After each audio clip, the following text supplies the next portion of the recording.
And it's an HMD that works with the PlayStation 4. That's correct, yes. This is something you guys have been developing for a while now.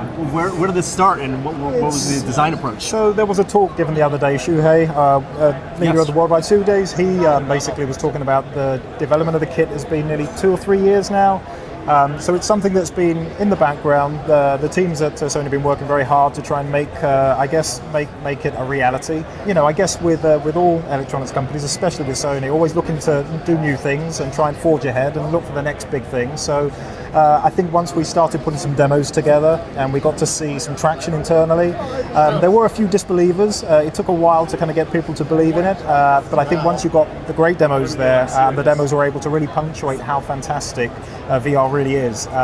And so in terms of the technologies, what are the technologies that make VR possible now? That sense of presence that you guys want to achieve. Yeah. I mean, PlayStation 4 obviously had to come out first because it's an accessory for that.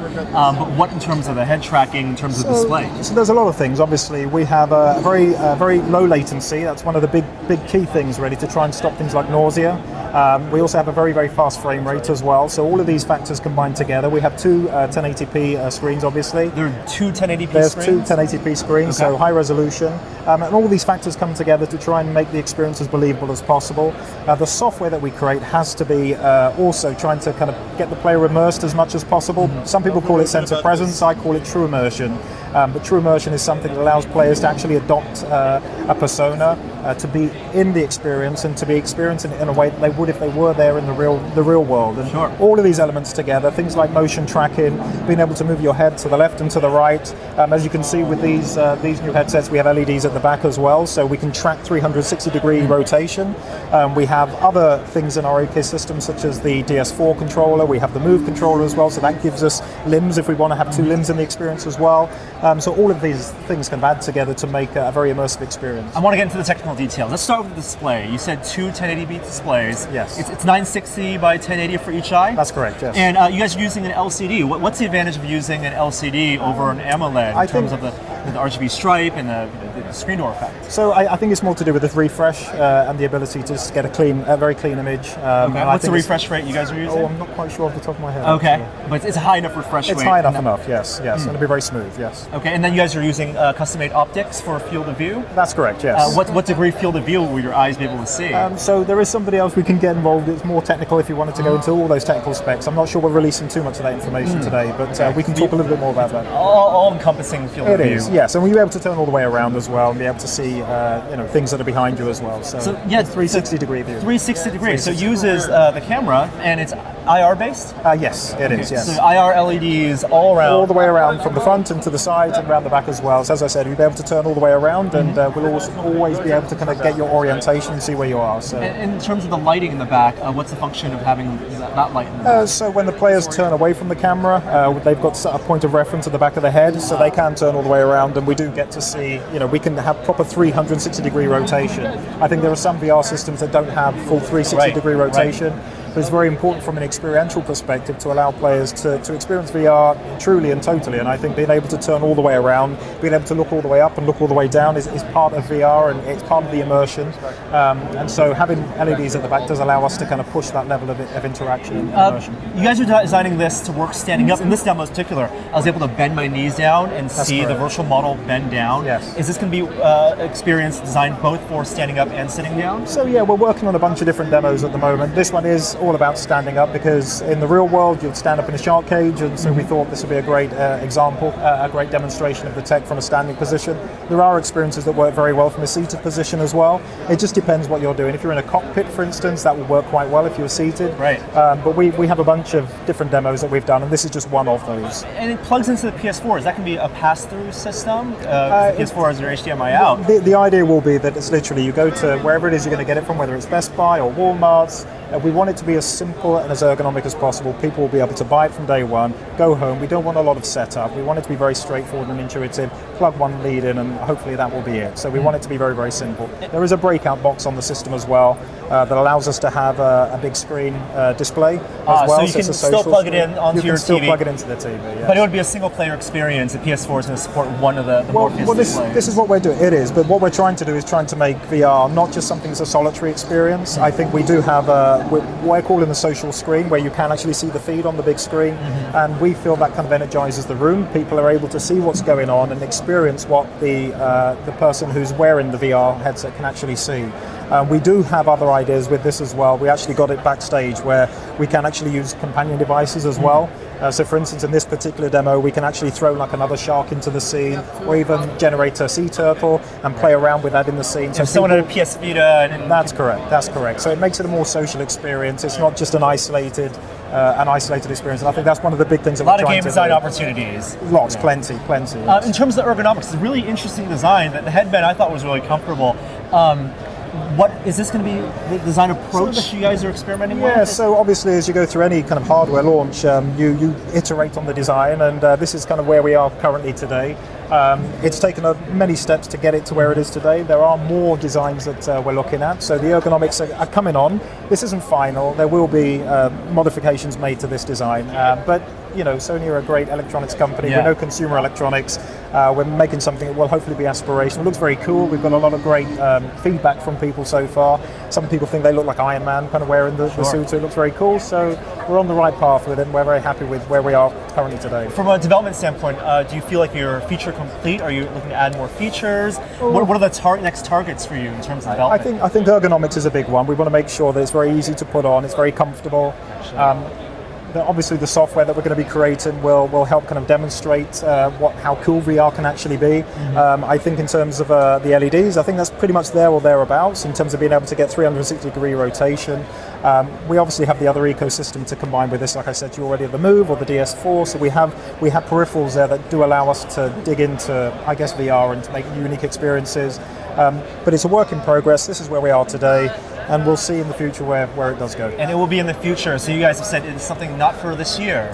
Well, we're not saying anything specifically about the release date. That's something that's still under consideration. And I think this is just our way of saying, you know, Sony's in this space, we're looking at VR, we think it's a viable thing for the future. We don't think it's just for games as well and just for gamers. We do feel that there will be applications that will appeal to a lot of different people. Multimedia experiences, movies, you know, there's a whole bunch of things that we're working on at the studio as well that kind of bring that a little bit more to the fore.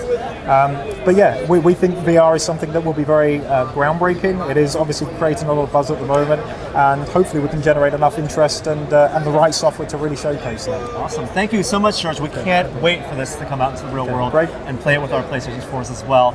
Well, that's it for GDC 2014. We're so lucky to be able to try out Project Morpheus here at the Sony booth. I'm Norm. Please subscribe to our YouTube channel with more amazing stuff from virtual reality at GDC, video games, tech, all that kind of stuff on Tesla.com. We'll see you next time. Bye. Okay, Norm, we just got out of the demos. What did you think? So we did about the same demo with the Deep. They had Valkyrie also, which I didn't get to try. We didn't get to try. It was a real polished demo. That was literally the first thing that jumped out to me, is that this is software that looks like it was made by a real development house. Not that the Oculus demos we've seen haven't been great, but the motion of the animals was great. The flow of all the fish in their what are schools? Schools of fish were all really natural and fluid. That also tells me. It also brought to light how uninteractive that demo was. All you were doing was looking around. Yeah. As opposed to the Oculus demo where you were playing a game. Well, we didn't play Valkyrie, which is a game. It's a space shooter. It's a cockpit game. This you were standing up though, also, which is unusual for VR demos in my experience. I don't think I've stood up during a VR demo or any VR experience so far. Not here, yeah. Oculus, you have to sit down. Yeah. And they made a big point of saying that this is going to be both a couch and standing experience. For Valkyrie, I imagine that's something you're going to sit down and play with. Let's talk about presence though. Yes. Because in this demo, you're in a cage, you're a diver, you can look down, you can see the fins on your feet, and because of the eye camera does some skeleton tracking, when you bend your knees bend in the game, and you got that thing that I wanted during the Oculus Couch Nights demo the other day. Now, unfortunately, that's where it ended. If you lifted up a foot, the foot didn't move, and that was super disorienting. Yeah, so all you were doing was squats the entire time. You also had the DualShock controller, which that's tracked by the camera, so it has rotational movement and a little bit of translation movement. So it has gyros, accelerometer, and the camera knows its position based on the light. So you were able to do head and body independently, or at least head and gun independently. So what was interesting about this is I thought the ergonomics. It felt really comfortable. The band, once that elastic band got over your head, because if you look at the headset, it's white plastic. Yeah. But inside the white plastic is a black elastic band. That fit pretty snugly. There's no top band like you have with the Oculus. Right. And I think the design here, the weight distribution works. I think it's probably a little bit heavier. The other thing that they did a really great job with is you put the headset on, and then again, it's a prototype, so this all can probably change. But when you put the headset on, the visor's pretty far out, and then you squinch it in. Right, you slap it down. And it had almost like a rubber gasket rather than a foam pad and a big hard plastic shell. So even though I was wearing glasses, it pushed right up to my eyes and gave me a pretty good seal. Binoculars. About the same field of view as the Oculus. I would say roughly equivalent to putting on a dive mask. I think this dive demo didn't happen by accident. Right. Also, they're using an LCD panel, so you're talking about square pixels with the screen door. High very enough light screen resolution, door. I didn't notice the screen door. If you stare really closely, you can see it, but Right. if you're moving, not so much. The RGB stripe arrangement of these subpixels, noticeably different from your Pentile strike and the AMOLED.